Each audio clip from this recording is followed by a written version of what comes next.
SpaceX is launching a secret Falcon Heavy launch later this month, and we have more information about that. They have two payloads on this Falcon Heavy launch. One of them is super secret. The other one we know some information about, and we'll get into that in a little bit. But first, I want to tell you about what's happening with the rocket. There's three boosters: B1064, B1065, and B1066. 64 and 65, both will be landing. 66 will be expendable. Now they have something inside of this Falcon Heavy in the fairing area. It's a U.S. Space Force 44. So this is a classified mission for the Space Force. That means we don't really know anything about what's going to be happening with one of the payloads, but we do know the second payload.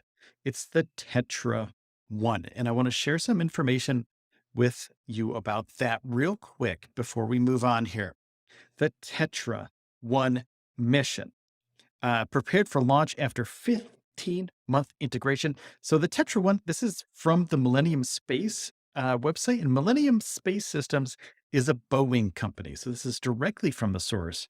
Less than 15 months after contract award, Millennium Space Systems has designed, manufactured, assembled, integrated U.S. Space Force Tetra 1 satellite. Now, this is fast. Usually these things take a year, maybe 2 years, depending on the payload, possibly 5 years to get these things up and running. But they did it in about a year and 3-ish months. So that's really fast for one of these things, improving the U.S. Space Force's ability to advance the Tetra 1 technologies more quickly. So that means in the future, they'll be able to do more of these launches quicker if this goes off without a hitch. If they figure out how to do this properly every time, they can kind of make every single system faster and faster and faster and faster in the future. So Tetra 1 is a microsatellite created for various prototype missions in and around geosynchronous Earth orbit. Tetra 1 was the first prototype award under U.S. Space Force's Space and Missile Systems Center's Space Enterprise Consortium Other Transaction Authority. That's a big one. That's a long. And I don't know why they name these things that. Why are they so long? Could somebody from the Space Force tell me why is this so long? Anyway, let's go back to what this is all about. One of our primary goals is to be more agile in development and deployment of innovative space assets. So basically what they're saying is, look, we want to do better, cooler things. We don't want to spend 5 years on something. We have to be nimble. We have to move as fast as technology will allow us. We don't want any sort of red tape in the way. We don't want any hurdles. So that's what the Tetra 1 mission is all about. Getting this thing from idea to build, to fly, to deploy, to do the work, whatever the work is. We're not exactly sure what the work will be for these future missions, but the Tetra 1 mission is basically a prototype for all of those future missions. So it could be super secret missions, could be just normal, everyday, spy satellites, which is also pretty secret.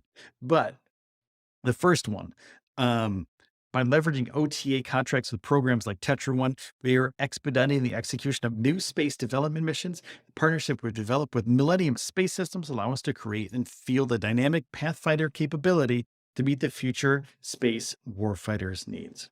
So basically what they're saying is, we might need something in the future to fight whatever is happening in the future. So we're putting systems in place now to fight those battles, to make the U.S. Space Force more agile and easier to deploy these sort of satellites. Most of Tetra 1's components were completed by leveraging Millennium 1's in-house capabilities, demonstrating the organically developed capabilities are a key enabler for executing programs on a tight schedule. Basically, what they're saying in basic English is, hey, we might not have a lot of time to do these things in the future, and we might have these missions that are time critical. Say if we need something in 13 months. Can we get it done? Tetra 1 shows that they can. If they need 15 months, yeah, that's okay. And Tetra 1, this first mission shows that they're able to do that. So going forward, the Space Force, U.S. Space Force, will be building upon this technology. This is sort of a foundation for future technologies that the U.S. Space Force will be using. The pace set on Tetra 1 from contract award through readiness to launch presents represents what Boeing does best for our national security customers. So that's basically Boeing saying, and the suits up in Boeing, Mark Cherry, Vice President, General Manager, Boeing Phantom Works, saying, hey, we can do this job. You know, maybe you needed something really quick, US Space Force. You know what? We got you. That's basically what they're saying. Small satellite. It's an Altair class small satellite product line. It is the first of Millennium's Altair satellites to qualify for operations in the geosynchronous orbit space, 22,236 miles from the Earth's surface. It's manifested on a Falcon Heavy rocket scheduled for later this year. So Falcon Heavy rocket, no earlier than October 28th, 2022. So 1064 coming back to land. 1065 coming back to land. 1066 expendable. We're not going to get that one back. So they're going to recover these boosters. And also, these boosters are going to be flying for the first time. These are brand spanking new boosters. I know Elon Musk has talked about this in the past. That he said he kind of likes used boosters. These new ones, he don't know how they're going to perform. I mean, they're brand new. They're right off the assembly line. They just built them. They just stacked them. They get them ready for this flight, but they're shiny. They're brand new. They're beautiful. They're white. There's no char on them. They don't look like a burnt marshmallow like the rest of the boosters do. So 1064, 1065, 1066, all brand new, all shiny. But after this mission, 1064, 1065, definitely going to look like a burnt marshmallow. 1066, we're not going to see that one. It's going to be expendable. So future satellites, SpaceX is working with the US Space Force. They have a huge history of working with the US Space Force, the Department of Defense. They've launched multiple things with Falcon 9 rockets for the Department of Defense. They've used the Falcon Heavy with Department of Defense stuff. And in the future, they want to build Starship for the Department of Defense as well. And there's numerous ways that they can do this. And one of them is to deploy troops further out really fast. And also, could they be doing transport of logistical equipment, such as food, water, medicine, etc., with a Starship in the future? Because you can get all the way across the world, all around the world, super fast, within hours, if you will, to get these supplies, these necessary supplies around the world with a Starship.